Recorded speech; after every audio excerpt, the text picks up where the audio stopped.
Welcome to your first Python lesson. We are going to program using repl.it. This way, it does not matter if you're at home or in school, you will all be able to do your Python code. In order to use repl without having to sign up, you need to click from the worksheet in the link we give you here. It's open onto my other screen. I'm bringing it here.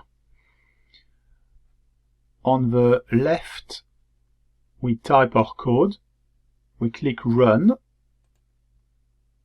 and the result appears on the right. But before we start typing our code, it's good practice to add in comments. So it's our first lesson of Python, and we're going to create a game of riddles. Put your name and the date.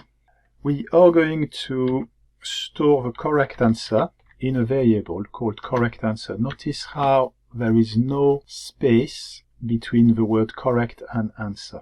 And because our variable is text, we need to use speech marks. Next, we're going to ask the player the question and store their answer into a variable called answer.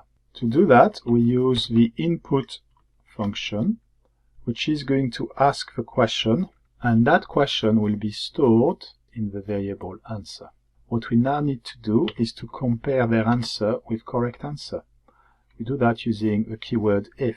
Here, this is very important. It's double equal sign, and in Python that means you compare the left side with the right side, and you're trying to find are they the same. If statement needs a colon at the end of the line. The code that follows the if statement and that is indented, that is the space on the left of the code, this will run only when the if statement is true, so the answer is the same as correct answer.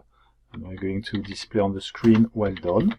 Now, I must make sure to go back to the very start of the line on the left, because I'm typing the else keyword with a colon, and the code that is indented after the else will happen when the answer is different than correct answer. This is the first task you've got to do today. When I run it, it's asking me the question. I need to click with the mouse in this window so that the computer will be able to read my answer and pass it to Python. I'm going to type some random text to test my code. It tells me to try again. That's correct. It's doing this part of the code. So far, so good. I click run again. I click inside the window so it can read the text I'm going to type. I type the correct answer. When I press the enter key on the keyboard, it tells me well done.